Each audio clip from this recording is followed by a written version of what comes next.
నంది అనగానే మనందరికీ నంద్యాల జిల్లాలో ఉన్నటువంటి మహానంది గుర్తొస్తుంది. కానీ ప్రపంచంలోనే అతిపెద్ద నంది ఉన్న ప్రాంతంలో ప్రస్తుతం మనం ఉన్నాం. పార్వతీపురం మన్యం జిల్లా అడ్డాపుసల అనే ఒక గ్రామంలో ఉన్నాం. ఈ గ్రామంలో ప్రపంచంలోనే అతిపెద్ద నంది అయితే కొలువై ఉంది. అదేవిధంగా సుమారు ఒకే దగ్గర 13 దేవాలయాలని అయితే ఇక్కడ నిర్మించారు. అసలు ఏంటి ఈ ఆలయం యొక్క ప్రాశస్త్యం ఏంటి, దీని యొక్క చరిత్ర ఏంటి చెప్పండి. మనతో పాటు ఆలయ అర్చకులు మనతో ఉన్నారు. చెప్పండి, ఇంత పెద్ద నంది నిర్మించడానికి గల కారణం ఏంటి, ఈ ఆలయం యొక్క చరిత్ర ఏంటి?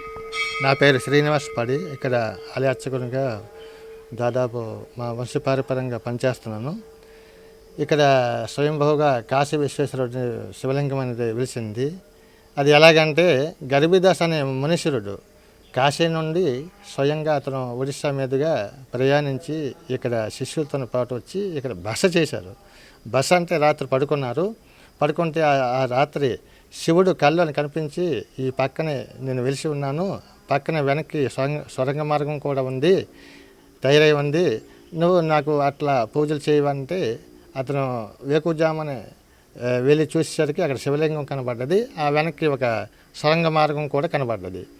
అతను ఏం చేశారంటే తన ఆత్మని ధ్యాన దీంట్లోనే ఉంచి ఆత్మని పంపించి గంగాజలం ఆ సొరంగ మార్గంలో వెళ్ళి వేకుజామనే అభిషేకం పూజలు చేయడం ప్రారంభించారు. ప్రతిరోజు బ్రహ్మముహూర్తం కాలంలోని అతను తపస్సు చేసి గంగాజలం తెచ్చి ఎవరు చూడకుండా ఈ నిత్య జలాభిషేకం అనేది పూజా కార్యక్రమాలు ప్రారంభించి కాశీ విశ్వేశ్వరుడు అని పేరు పెట్టారు. అలాగా కొన్ని సంవత్సరాలు చేస్తుండగానే అతను ఒకనాడు తపోనిద్రలో ఉన్నప్పుడు ఈ పెద్ద బండరాయి అనేది దొర్లుకుంటూ కొండపై నుండి వచ్చి పడిపోతుంది. అది శివలింగం మీద పడిపోద్దేమోనని భ్రమతోని అతను వీపుతోని ఆ పెద్ద బండరాయిని అడ్డుకున్నారు. అడ్డుకుంటే అతను తపోశక్తి బలం చేత రాయి అయితే ఆగిపోయింది.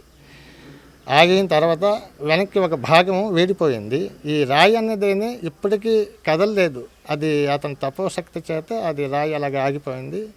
ఆ స్వరంగ మార్గం అయితే మూతపడిపోయింది. అతను 150 సంవత్సరాలు పూజా కార్యక్రమాలు చేస్తుండగానే అతను జీవ సమాధి అయిపోయారు.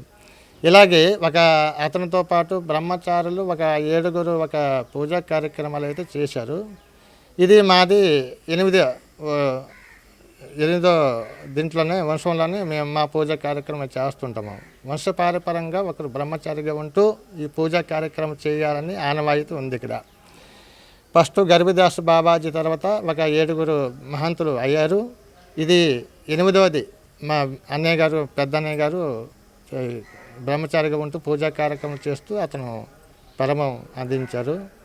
ఇది నెక్స్ట్ ఇంకా జరగవలసి ఉంది. బాల బ్రహ్మచారిగా ఉన్నారు కాబట్టి ప్రస్తుతం అయితే నేనే దీన్ని గార్డెన్గా చూసుకుంటూ ఇక్కడ పూజా కార్యక్రమం నిత్యం చేస్తుంటాను. ఇక్కడైతే 12 ఆలయాలు నిర్మించారు కమిటీ వాళ్ళు. ధ్వజస్తంభంతో పాటు నవగ్రహ మండపం, అన్ని పూజా కార్యక్రమాలు ప్రతి నెల ప్రతి మాసం పూజా కార్యక్రమాలు జరుగుతాయి. పర్వదినాలు కార్తీక మాసం, మహాశివరాత్రి, తర్వాత ఈ వైశాఖ మాసం పర్వదినాల్లో భక్తులు ఎక్కువ మంది వస్తారు. ఈ పార్వతీపురం జిల్లా కాక మిగతా చుట్టుపక్కల ఒక 3-4 జిల్లాల నుండి భక్తులు వస్తుంటారు. ఒడిశా నుండి కూడా వస్తుంటారు. శ్రావణ మాసంలోనే ఒడిశా నుండి కూడా చాలామంది ఈ స్వయంభూగా వెలిసింది కాబట్టి ఈ గంగాజలం కావిడితోనే బోలబామ్ అనుకుంటూ వచ్చి ఇక్కడ పూజా కార్యక్రమం చేసుకొని మంచి ఫలితాలు పొందుతుంటారు. ఈ స్వయంగా వెలిసింది కాబట్టి భక్తులు దినదినంగా చాలామంది భక్తులు ఎక్కువ వస్తున్నారు. అంటే ఇక్కడ ఎన్ని ఆలయాలు ఒకే దగ్గర నిర్మించడానికి గల కారణం? ఇక్కడ నిర్మించడం కారణం అంటే మేము వైష్ణవులు ఒరియా పద్ధతికి అయితే శివుడి పక్కనే విష్ణు ఆలయం ఉండాలి కాబట్టి విష్ణు ఆలయం నిర్మించారు. అలాగే మా ఒరిస్సా వాళ్ళే పూర్వం నిర్మించారు. ఇప్పుడైతే నిర్మించిన ఆలయం అయితే కొత్తవే ఉన్నాయి. మరి విష్ణు ఆలయాలు లేవు. విశాలక్ష్మి, అన్నపూర్ణేశ్వరి, కాలభైరవుడు శివుడికి ఉండాలి కాబట్టి కమిటీ వాళ్ళు ఏర్పాటు చేశారు. అది సో ఇంత పెద్ద నంది ఇక్కడ నిర్మించారు, దాని గురించి ఏం చెప్తారు? నంది ఇంత పెద్ద నంది అంటే అక్కడ ఒక నందిలాగా ఒక పెద్ద శిల ఉండేది. దాన్ని నందిలాగా తయారు చేద్దామని ఒక ఆలోచన వచ్చింది. వచ్చాక దాన్ని ఒక నందిలాగా శిల్పులు దాన్ని తయారు చేశారు. సో మొత్తం ఎంత ఉంటుంది అది, ఎత్తు కానీ పొడవు కానీ? మొత్తం ఎత్తు 27, వెడల్పు 47 అడుగులు. ఆ ప్రాంతంలోనే అది ఆ ప్లేస్లోనే అది తయారైంది, రెడీగా ఉంది కాబట్టి తయారు చేయడం జరిగింది. ఏదైనా భక్తుల కోరిక మీద ఇవన్నీ జరుగుతున్నాయి. దేవాదాయ శాఖ కూడా అనుమతి ఇచ్చారు. కమిటీ వాళ్ళు కూడా అందులో బాగా పనిచేసి దీన్ని ఆలయ అభివృద్ధికి సహకరించారు. మొత్తం 70-80,000 70-80 లక్షల దగ్గర ఖర్చు అయింది. ఇంకా కళ్యాణ మండపం కూడా నిర్మాణంలో ఉంది, ఇంకా చేయడానికి ఉంది. ఇంకా సరైన భక్తులు వస్తే అది కూడా అవుతుంది. మీరు చెప్పండి, ఇన్ని ఆలయాలు ఒకే దగ్గర ఉన్నాయి, మహానంది కూడా ఎక్కడైతే ఉంది. సో ఆలయ అభివృద్ధి ఏ విధంగా ఉంది, ఒక ఆలయ ఉద్యోగినిగా చెప్పండి. నా పేరు హారతి అండి. నేను మల్లెం జిల్లాలో అడ్డాపుసల గ్రామంలో ఒక మంచి శివ దేవాలయంలో ఒక ఏజెంటర్గా అంటే ఏజెంటర్ కాకుండా అకౌంటెంట్గా, అంటే చాలామంది భక్తుల వరకు వచ్చిన విలాసాలు రాస్తూ ఉంటాను నేను. అసలు ఈ భక్తులు అనేది ఎవరికి తోచినంత సహాయం చేస్తూ ఉంటారు. ఆ భక్తులు ఇచ్చిన డబ్బులతో చాలా డెవలప్మెంట్ జరుగుతుంది. ఒకప్పుడు ఇది పర్యాటక శాఖ వాళ్ళు వచ్చి అది పిక్నిక్ స్పాట్లకు పెట్టుకుంటారు చాలామంది.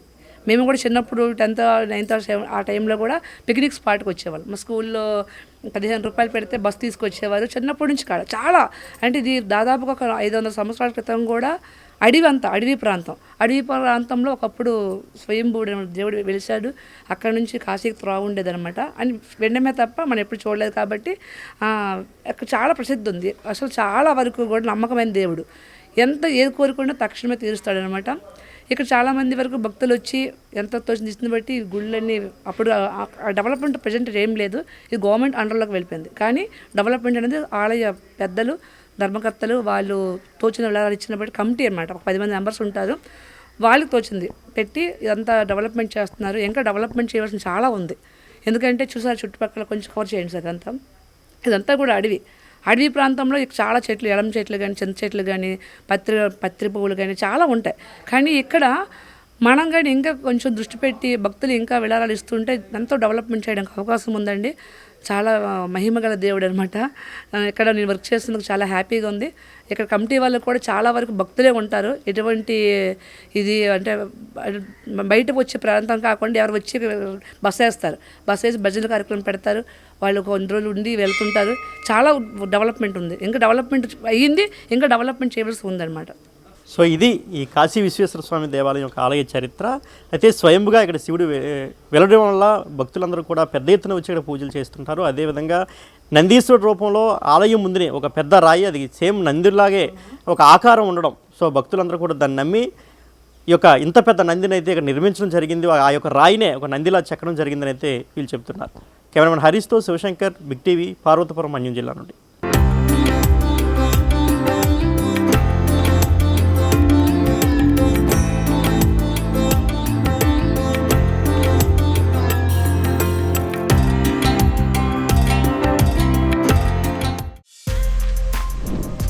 For more videos like this, subscribe Big TV channel.